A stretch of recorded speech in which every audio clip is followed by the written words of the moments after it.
Man, I'm blessed to be here. I smell. I sound like butter. I'm blessed. I'm happy to be here. I got a special guest. Special guest. Introduce yourself. My name is Albion Josiah. Mm-hmm. What else you want to know? Man, I'm trying to find out everything. You're tuned into Talk Ain't Cheap. I'm so happy. I don't think everybody understands how happy I'm here to be here. I'm with a legend in the making. I'm a little nervous, bro. I don't think you understand how nervous I am. I'm nervous. You know why I'm nervous? No. Because when two energies like this come together, only great things can come together from it. You know what I'm saying? I agree. So for those who don't know who Albion Josiah is, I'm gonna let him brag about himself because I don't think he's the type that often does. So the floor is yours. Brag about yourself. Okay. That is difficult, but I am a singer. Okay. I've been doing this professionally about 11 years. Okay. Classical music, it has been my foundation. But for the most part, I am an all-around eclectic vocalist. And I've been trained for 15 years. I'm 26. Okay. So since 11, I've been doing this. So it's about time for something to happen, you know? I could kind of get that energy from you. Like I'm not gonna lie, I could get that energy from you, and I can see it in your face and your mind. Where are you right now currently, like creatively? Like where are you right now? Creatively, I am in a million and one places. I'm in jazz. I'm in classical music. All of these things, and I don't mean that I'm in those places. Like right now, I'm thinking about singing that music, but at this very moment, my mind is so jumbled. My mind is so what's wrong? Oh, my mind is in so many places that I'm trying to bring it together. I'm trying to bring all of it together. I'm trying to bring the jazz to the classical. I'm trying to bring the spiritual to the secular. I'm trying to bring the classical to the contemporary at every moment of my life. So that's why I'm in a continual conundrum of emotion. I understand that. So how do you do that? What are some of the steps that you feel that you have to take to get to that point?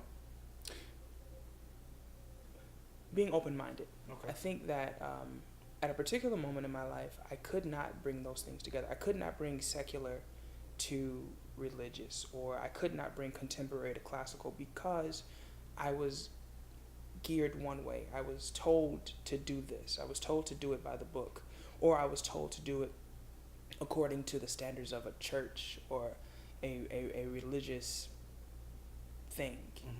And so at this particular moment in life, I'm able to accept the fact that everything I do is not going to please everybody. And so being content with that, I will please a million and disappoint one. And I'm content with that. That's real. So you say you've been singing for 11 years, right? Or you've been singing since, you've been singing for a very long time. Let's just say that. So take us back to that point. When did you realize that singing was your gift, your talent, the thing that you were meant to do? Okay, so classical music became a thing when I was younger watching PBS. And I would just walk past my grandmother's room, and she was often watching the PBS specials. PBS specials that featured Luciano Pavarotti and Kathleen Battle, Jesse Norman, all of the legends, African American and not. Like Andrea Bocelli and all those people as well. Andrea Bocelli. Yes. Yeah, him too. And so when we used to hear those things, I would mimic the voices, soprano and the men. And so I would do that so well that when I did it outside of the house, people were appeased. It seemed to collect attention. Even though I wasn't trained yet. I was just doing what I heard, mimicking what I heard, recreating what I heard. It had no interpretation, it had no feeling, it had no emotional connection, it had no performance drive. It was simply imitation, mimicry, if you will. It was very pure to you. At that time, it was just cool to be able to do it. I was able to hit the notes that the ladies were hitting, and as well able to hit the notes that the men were hitting, and it was flattering that people enjoyed it. So it became a high, hearing people happy about that, or hearing people brag on that, or hearing people talk about me when I'm not in the room. It was always just a wonderful feeling to get the feedback. And so when I began training, my teachers or coaches were talking about how wonderful I was. And my Mrs. Marion Boynes, she has often compared me. In those times, she compared me to Luciano Pavarotti. And when she did that, she used to always call me a young Pavarotti. And it was just the most wonderful thing because obviously I respected her opinion. And so everything she said was as good as gold. Mm-hmm. And for her to compliment, because she didn't often, for her to compliment was a big deal. Mm-hmm. And for her to compare me to a voice that I'd looked up to forever was absolutely an honor. Mm-hmm. It was a great place to be in my own mind. Mm-hmm. But at this point, I still wasn't an artist. Mm-hmm. I was still going by rote. I was still doing it by the book. I was still doing it by the training. The training was, the pedagogy was what it was. You know, it was how I drove, what my performances were geared to. And so I could get up there and I could sing the high C and not feel anything. The crowd would be just aroused by it. And I was still just doing what it was. I wasn't enjoying my performance yet. That didn't come until more recent, but we'll get into that. Wow, that's crazy. So let's fast forward. Well, actually, let's stay there for a while.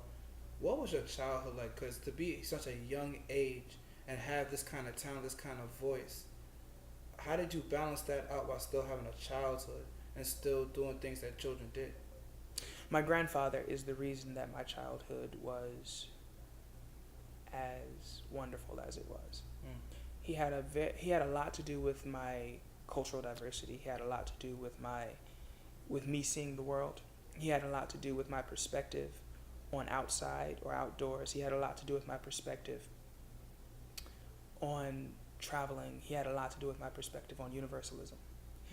And his exposure, the things that he was exposed to, and the things he refused to not let me be exposed to, were why I had the childhood I had.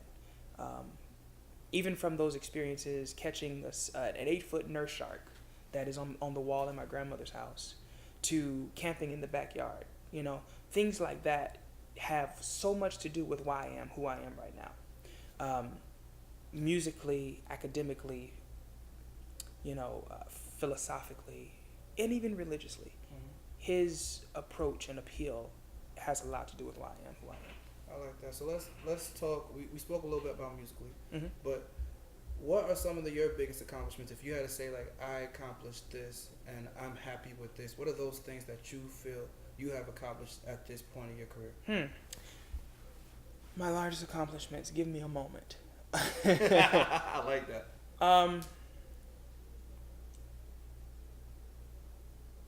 You know, it was the small things.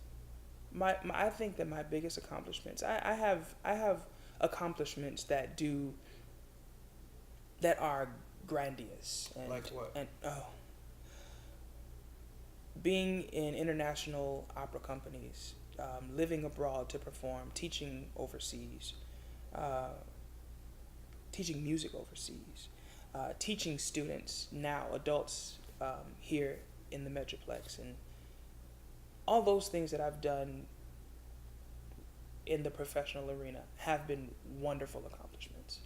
But I think that my biggest accomplishment would be this. I was in 9th grade, and I was in this competition in Indiana. It was a music competition, so it was geared to everything musical, piano, all classical music.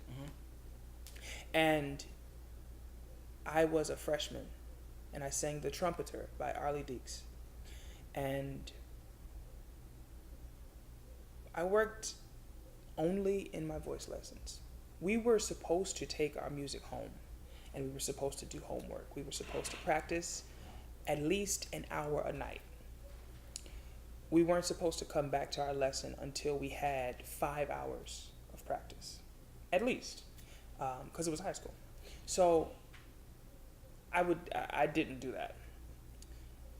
I used to only practice in the lesson, and I would just get by on what I got by on. And then I would ask a question that I knew would take up time, so that it was never brought to light that I didn't really work. Or understand or not putting the best foot forward towards Exactly. work. Precisely. So when time came for the final lesson before the competition, I went in and sang the song, right? No work. And my teacher was pleased. And I thought I got over on her. I thought that she knew, I thought she assumed that I worked. Mm-hmm. Because she didn't go off on me. She was known for going off. She threw stuff at people. She hit people. She hit me a couple times. Wait, she hit you? We don't want to talk about that. So that kind of, but it was all loving. I still talk to her. She was wonderful. But she was a disciplinarian, most definitely. And she was strict. And she was hard when she knew that you had a place in the craft. And so she didn't say anything about my work ethic at that moment. And then we went to competition, and I got a perfect score. I was the youngest person that year to get a perfect score. I was the only freshman ever to get a perfect score. And I sang this very difficult song, even though it was in English. Arlie Dix was a difficult writer. And Trumpeter is not an easy song to sing. It was a very high aria. For typically bel canto tenors sing that, and I'm a lyric. Explain that between the two. Okay, a lyric tenor is a high dramatic voice. It is one that when you hear a singer sing, Luciano Pavarotti was a lyric tenor. Mm-hmm. So when you hear his voice, you hear the epitome of lyric tenors. Bel canto is a lighter voice, a very, very delicate voice, and it's a pretty fluttery voice. They can move around the scales with very wonderful finesse and all these things. And I wasn't necessarily one of those. I have the ability to be a lot of things. I have the ability to cheat a baritone note, or I have the ability to sing soprano, but I am a true lyric tenor. Well, anyway, that aria was meant for bel canto tenors. Mm-hmm. And I sang that song wonderfully. Mm-hmm. I sang the song and got a perfect score in the competition. Well, arrogance was a pitfall of mine. And yeah, don't ask. So I lived that day. I lived that day knowing that I sang that song. And the day passed by, and I had a concert to open for later that evening. It was a concert that I was told a gospel artist was going to be at. They ended up not being there, so it was a waste of time. But I left early, the competition early. I was supposed to sing with an ensemble. I was the only tenor in that ensemble. And I decided that what I had to do as a soloist was more important than what I had to do as a team member. And so I left the competition early before this ensemble who depended on me, before they got to do their part. And I risked their gold medal. But my selfishness took me where I thought I needed to be. And so I left, and I had a lot of text messages. I knew what the messages said, depending on who they were from. If they were people from school, I knew those messages like, "Where are you? We're about to sing," and all these kinds of things. And to avoid disappointing myself, I ignored their messages. And Mrs. Boynes never called me. Monday came. We went to school, and everybody just looked at me. And I said, man, I know I'm in trouble, right? To me, it was a joke. To these people, it mattered. And my arrogance didn't let me see my issue yet. Well, choir was where I was going to see Mrs. Boynes again. She was the choir teacher as well. And that was the last hour of the day. So I went through the whole school day with this pompousness and these people with their disappointment. And some of them made jokes about it like, ooh, you're going to get it and all these kinds of things, right? Well, the last hour came, and I'm walking in the room with a smirk on my face. Because to me, this has not set in that what I did was affect something much bigger than me, negatively. And my attitude caused something that should have been one way to go another way. And I affected 22 other people because of my decision to do what I wanted to do. Well, anyway, the hour drew near, and it was time for her to pass out our medals. Our solo medals first. But she announced that all of the ensembles did get gold medals. But she also announced the score. So there was a gold medal, which is a first place. But then there is a scoring behind it. So from 7 to 9 was first place. But 7 wasn't great. 9 was what you wanted. And because that was the perfect score. And that was what I got, a 9. And the ensemble got a 7.5 because their tenor was missing. And she announced that and didn't say why. She did not say anything to me until it came time for her to give me my solo medal. And she gave it to me last. She named everybody else. There were some people who had silver medals, some had bronze. Those weren't my fault. Those were soloists. That had nothing to do with me. But when she was passing out the solo medals, she drew to mine and she said to me, and this medal, this perfect score, gold medal, goes to an arrogant, cocky, lazy singer. And the smirk left. The humor left, and all of the lightness and me not taking it serious, all that left. And I said nothing, but said so much in my own mind. And she threw the scoring paper at me, and she placed the medal on my desk. And she said, "You guys aren't able to keep these yet, because they had to be recorded, and the school system had to acknowledge them and all that kind of thing. There was an award ceremony for that and all that. And so we could not keep them, but she showed them to us and, allowed us to review. And she said, and I know that you don't work. You rely on your gift and you're lazy. She said, I know you didn't work on your solo at home. And and she mentioned that everybody who got a silver took their music home. Everybody who got bronze took their music home. Everybody who got a lesser score than me was doing their homework. And they tried their best. And she said, you rely purely on your gift and you're lazy. And you're not going to go anywhere with that. Well, I don't think that she meant I wasn't going to go anywhere as far as performance because I went. Because you have the talent. I did it. And I went everywhere. I went all over the world.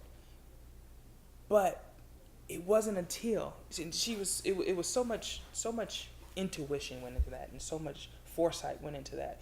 I wasn't going to go anywhere as an artist. I would go everywhere as a performer. And there is a significant difference between being an artist and being a performer. So what's the difference? Break that down real quick. Okay. Being a performer is somebody who's able to get up and do it. Performance means to do it. Performance means to make it work, make it happen. When me talking, I'm performing vocality right now. Mm-hmm. So being able to do that, you can perform a script. You can perform something that doesn't come from the heart. An artist acts from the heart. An artist acts from the psyche. An artist acts from emotion. An artist performs and makes it work out from everything that is within. With hopes to create something or invoke something. Well, it's beyond hope. It's with the actual happening. The actual happening. They are creating. Very, very, very immediately. In this moment, if I were to start singing as an artist, things would come out that are from the inside. If I were to perform something, I would just do something that's written on paper. Most classical music, I have a library of books of music, and if I did exactly what was on that paper, I'm performing. But as an artist, I would take that, filter it through my own emotion, filter it through my own philosophy, filter it through my own psyche, and it would come out a little different than what's on that paper because I didn't write what's on that paper. Mm-hmm. I am something different than the composer. Mm-hmm. And so it would have to be mine for me to be an artist, mm-hmm. not a performer. Okay. So let's talk ego, right? Mm-hmm. Arrogance. Mm-hmm. At such a young age, right? Mm-hmm. Where did that come from?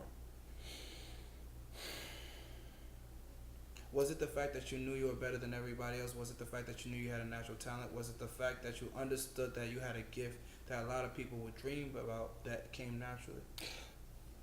A lot of things. One of them was too many compliments. That can burn you. When people tell you that you're good and you believe them and you don't try to put no more work in, you suck. When people don't compliment you or when you don't compliment yourself, and you allow yourself to know that there's work always to be done, when you allow yourself to understand that there's always something better, something different could have happened there. There's always an area of opportunity in every performance or in every artistic moment. There's always an area of improvement. And when we don't realize those, and we take the applaud to our head, when we take the standing ovation to our head, and we don't allow ourselves to understand that there was an area of opportunity there. There was an area for us to touch somebody else's heart. Mm-hmm. There was an area for us to touch somebody else's mind or change their mind. Arrogance will cause you to take the applause as your payment. Arrogance will cause you to take the compliments to heart. And they will callous the heart to every other need that exists. And you won't be vulnerable to healing anyone. You won't be vulnerable to changing any minds. You won't be vulnerable to whatever type of healing your gift offers when you're arrogant. And you will always fail to meet the full mission. So, but wouldn't you say as a creative you do need some kind of ego though? I'm a creative in my own right, and I always believe that you need to have there's a level of confidence that's borderline egotistical to believe that you cannot fail or that you are as great as you are. How do you balance between that? Okay, wonderful question. Well, here's the thing. First of all, I know that I'm wonderful. I know that I'm awesome. I know that I'm good enough. But I don't know that because people told me that I was good at music. I know that because I know who created me. I know that because I know who I belong to, and I know why I'm doing what I'm doing. Now, the actual act of doing it always has to be worked on. But when I stand on a stage, I'm confident in a couple things. I'm confident that I own the space. I'm confident that those people belong to me in that moment. Their ears, their intellectual property, and their emotions belong to me. They are like real estate in those moments. And I own the space. When I'm on stage, behind the microphone or not, if there's no microphone, because I do love to perform without a microphone. But if there is one and I'm behind it, I own that space. And so I have been given, when my name is announced, I have been given the deed to that space. I have been given the deed to everybody in there and everything about them. And I, in that moment, have to caress what I own. I have to entertain what I own. I have to nurture and nourish what I own. If you own a home and you don't cut the grass, then you are neglecting your property. So if I'm on stage and I'm not getting to every heart, I'm neglecting my property. And so I'm responsible for everybody there that I own. And so I must first relate to my audience. And it takes a second. Sometimes I'll stand behind the microphone silently for about 10, 15, maybe 30 seconds before I say anything. I'll stand there and I'll feel the microphone. I'll begin to become intimate with the air around me. It's an intercourse that takes place, and I caress the space, and I begin to invoke the hearts, and I begin to challenge the minds. In those moments, I'm even silent, and those people belong to me, and they begin to know that they belong to me because their ears are attending to whatever I have to say or whatever I have to give. And I open my mouth, and I become family with who's around me. Everybody in the audience is my family in that moment. Republican, Democrat, non-religious, atheist, Christian, Jew, Muslim, Satanist. Everybody in those moments becomes my family. Music is that for me. My movement is that to bring everybody who doesn't agree together to some pinnacle agreement. That's what that's about for me. Okay. So, before you jump to spiritual, I want to talk music for one more thing. How do you use music to cope? Because I know there has been times in life that probably haven't went your way, has made you feel in a dark space, has made you feel uncomfortable. In what ways has music been that way to cope? And do you recall a situation that you felt that music had helped you heal yourself or heal something that you don't know you could have overcame? I think that would have happened more recently. Okay. I had a lot of what one would call dark moments, but they weren't paramount. They were moments that were important to me and didn't go my way. And in those moments, I didn't run to music. Now, had I run to music, wait a minute. That's not entirely true. There would be a time, there was a breakup. One of those things, right? And you listen to these songs that you remember from the relationship, and you'll hear the songs again, and they remind you of the relationship. And it hurts your stomach to listen to this song. But you love the pain. It's like, in a manner, it's like being a cutter. Mm-hmm. It's like cutting yourself. Yeah. That pain becomes a pleasure. And you allow yourself to go through it, and you put yourself through that. And you become submissive to that torture. Music kept me in those places.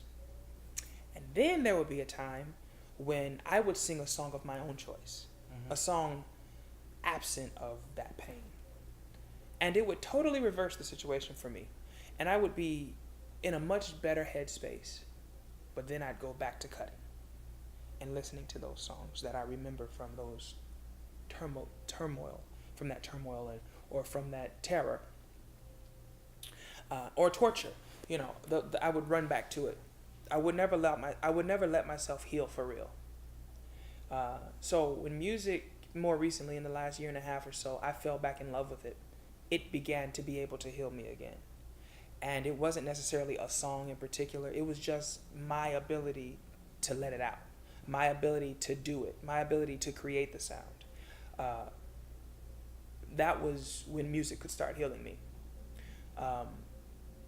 Or cope. I was able to cope with it. It used to be a coping mechanism, but more so than that, it was a healing device. Mm-hmm. So you spoke spirituality, right? Mm. You spoke trying to balance out the secular and the spiritual. How do you do that? Okay, yeah. I know it's tough because I believe that everybody has levels to them. I believe that everyone's multifaceted. I feel like there's duality in everything that creates unison. And it's kind of hard in your own lane because in the world that you navigate or in that stage, in that space, it's not always like that. So how do you bring the two together to become whole? Secular and spiritual. Well, you have to realize that music is music, first of all. Music is an umbrella. Mm-hmm. And all of these things are under that umbrella. Music is like race. Race, the word race is an umbrella. And then you have African, then you have European, then you have American, then you have Mexican. You have all of these things under the umbrella. But when you look back at it, it's all still the umbrella. And so you look at spiritual music, and then you have to realize in what vein were you singing that anyway? You know, because you can sing spiritual words and have no spiritual essence. So if you are doing that and I'm doing this, who's better? Is it the person who's singing from something genuine, or is it the person who's performing with no essence, performing with no substance, performing with nothing that matters? You know, they're giving you what they think you want to hear, and this person is giving you what they feel. Who's different? Who's better? Who do you want to listen to? Who will you believe? Who will you trust? Because if you're the artist, if you are the person in there, remember I told you, when you are that, you own that space. Who are you going to trust with the space? An actor or a person who's giving you their heart? So you have to be true to what it is, and that's how you separate when you know that that's not a place you belong, or that's not a place you can you should walk in that moment, because you know your mind is not there. You know your mind is not able or capable of being that in that moment. Then you have to be what you're true to. And so if you're not a spiritual singer, don't be a spiritual singer.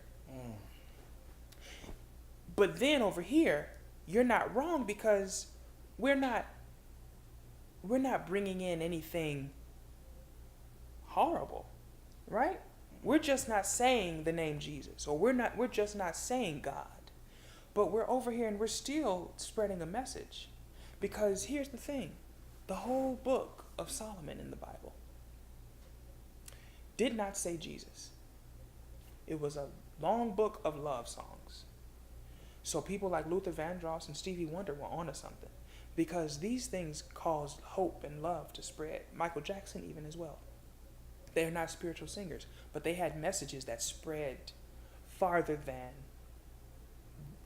no names. Those people who sing this music and it means nothing. Okay? So I would trust Stevie Wonder. I would trust Luther Vandross, because they're talking from a place that's genuine and they're not acting.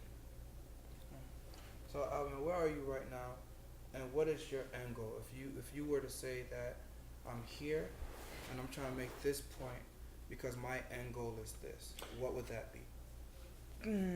Say that again, please.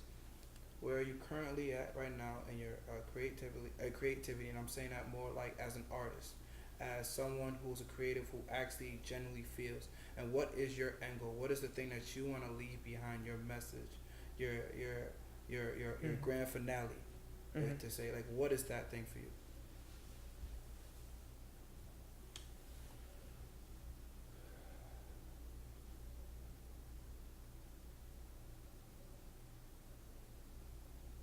Our space right now, our atmosphere, our political and social place is very negative. It is appealing to nothing good. It is hurting hearts and killing people. We are living in a time where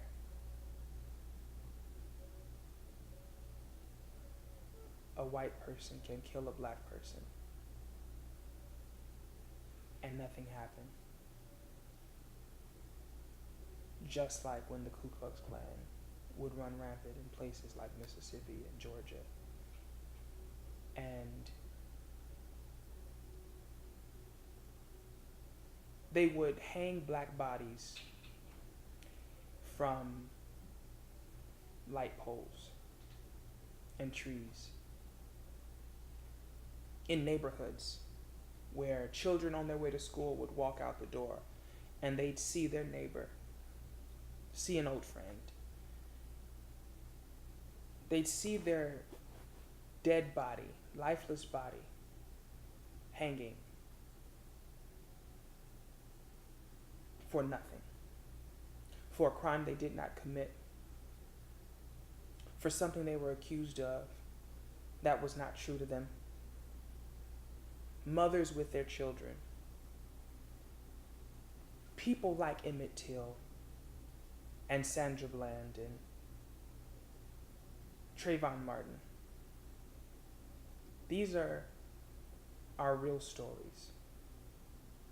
And even the guy who lives a mile away from me, who lived a mile away from me, Southside Apartments, I can't recall the name of those. He's a mile from me. There's a theater, a movie theater, Alamo Draft House, across the street from his apartment. That is a mile from right here. And he was killed 3 weeks ago, by a cop who is not in jail, has no handcuffs anywhere near her. Nobody's after her. The law is not after her. And they are deciding, the law is deciding to be after the guy who's dead. Saying that he had drugs and all these things. I won't go off into that. If I had a legacy, if I had something to leave behind, it would be to audaciously, strongly, purposefully combat our current state of affairs. I don't fear saying anything. There's nothing I'm afraid to say. I will get on a stage and say just about anything. In fact, if you see performances from my past, I have said things that might be inappropriate. Some people don't agree, but the vast majority, because you can't please everybody. That is true. So if I please 1 million and disappoint one, I'm okay. That's for sure. Because if 1 million people give me $1 and one person don't, guess what I am? You're a millionaire. I'm a millionaire. So if I disappoint that one person, I'm okay with it. And so if I say something that everybody likes and maybe a couple don't, that's what it is. And so if I spread this message, if I commit to spreading that message, I am going to disappoint a large party of people. And I don't give a damn. I don't care that there will be those with hate in their heart that don't like my message. I won't care that there will be people with division in their motives that don't like my message, because that's not my audience. If you have hate, then I can't help you. But if you want to meet us in the middle, if you want to talk about it, or if you want to sit in a space and be submissive to a moment that can put love back into you, that can put unity back into you, then I'm here for it. That's what I'm here for. And I will be the ambassador of that space. Awesome. Is there any new music on the way? Any new creative projects, shows, performances, anything that we should be looking out for? Oh yes, everything. Look out for me. If you see my name, click it. Find whatever it says. Do something with it. I do have a couple things coming up. Some are pretty major. One thing I can't speak about yet, but as soon as it happens, the world is going to know, and that's going to be a good thing. I might need that exclusive game. Okay? We'll talk about it. And so there is a show. My own show is coming up. I cannot give a date as of yet. I can't give any of that yet. But as soon as I can, you will know, and I'll expect to see you in the place. But that is coming up, and that show is going to be a great mix. It's going to be classical music. It's going to be jazz. It's going to be spiritual music. It's going to be a day of unity. It's going to be a day appealing to the Republican, appealing to the Democrat, appealing to the person who doesn't look like me, appealing to the person who is exactly like me, appealing to the person who may not feel like a church is the place for them.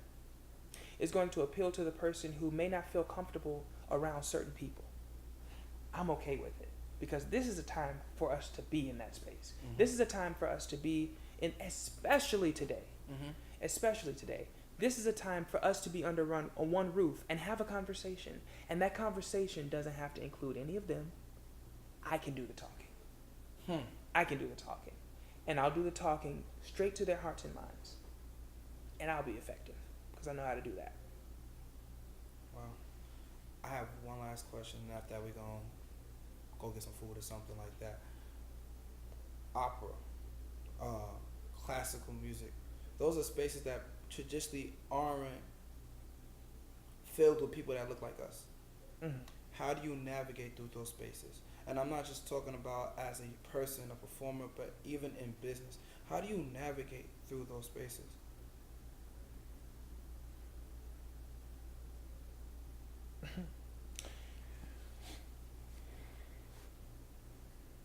I need something to drink. Okay, my water's not over here.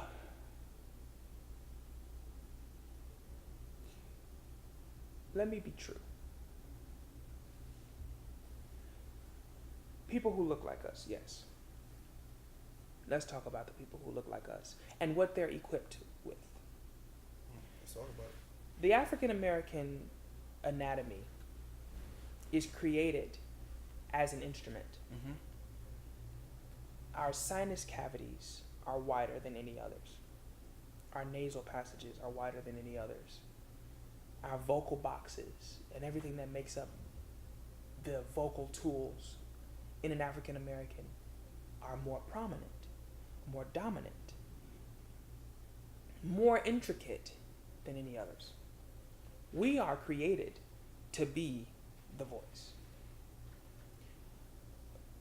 which is why we're so musical, which is why we're musical anyway, because we're created to be instruments.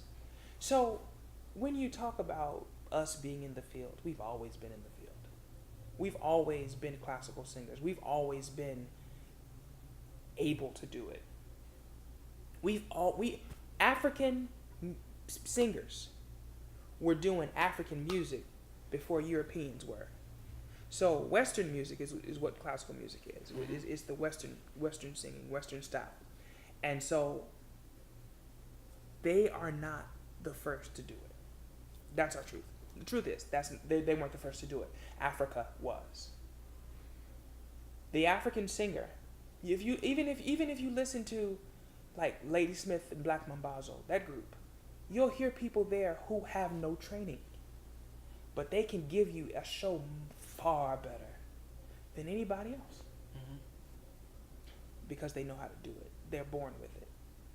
For some, it's learned. For some, it's gift. I'll let that be that, and I'll let you take that how you will. But understanding that somebody was built for it, somebody else had to try to create it. I get that. Awesome. Well, if people want to follow you, follow your career, follow your journey, where can they go and follow you at? They can. I have a Facebook like page or a follow page. I'm not sure what to call it, but they can go on Facebook and put in Albion Josiah, Albion Josiah. I think there's a space there, or an underscore. I don't know. But Albion Josiah, if you type it, I'm sure you'll see it. And there's a picture of me there. If you see the picture of me, then that's the one. And you click that, the follow or like, whatever it says. You can do that there. On the other one, Instagram. I think that one's Albion Josiah as well. Snapchat, I don't know what that is. But yeah, Facebook and Instagram. I think those are the better mediums of communication. They can find me at Albion Josiah. Okay. And one more. It just came to me, and I apologize. I know people are tired, or they might, but this is a great interview, and I think we're hitting on a lot of interesting points that a lot of people don't talk about. As such a recluse, somebody who seems relatively reserved and introverted, how do you perform? How do you get outside of that box? Why are you the way you are? Being able to be so reserved into yourself, but then be able to be in a space where there's so much energy, so many different personalities. How do you balance that? How do you do that? Some could say that I reserve my space. Some could say I reserve my energy for the stage. I wouldn't say that, but I don't think you'd be far off if you said that.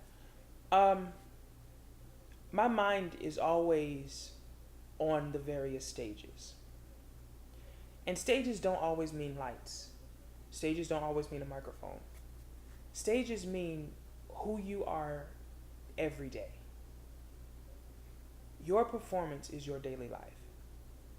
And so when I'm not seen, I have to contemplate how it's going to be when I am seen. I have to make sure that myself is the best myself that I can be. So that reclusiveness, or that time to be by myself, or that time to be in my own head, those are those moments where I have to make sure that love is right, that my motives and intentions are correct. Those are the times where I have to make sure that when I approach the next person, that there is no animosity. When I approach the next person, that I don't see myself as better or bigger. Those moments where I am to myself, it is to make sure that that next moment that I am seen is the best moment. And that whoever I'm supposed to affect, I affect them positively. Whoever I'm supposed to come in contact with, I leave them with a lasting impression. And so I can be very reserved. And that reservedness is for me to contemplate greatness. It's for me to contemplate being the best. And that is at whatever that is. That is at giving the best hug. That is at giving the best encouragement, giving the best advice, giving someone something that they will never forget. And that is a performance prepared for any stage. Life is our stage. And that's how I see that performance moment when I have to sing. I see that as a pinnacle moment in life where I'm responsible for a greater number of people than just one person that I have to come in contact with. And so that's what that is. That's why there's such a great difference between reservedness for me and this craziness that happens on stage. Thank you. And it's like that. Remember, guys, talk ain't cheap.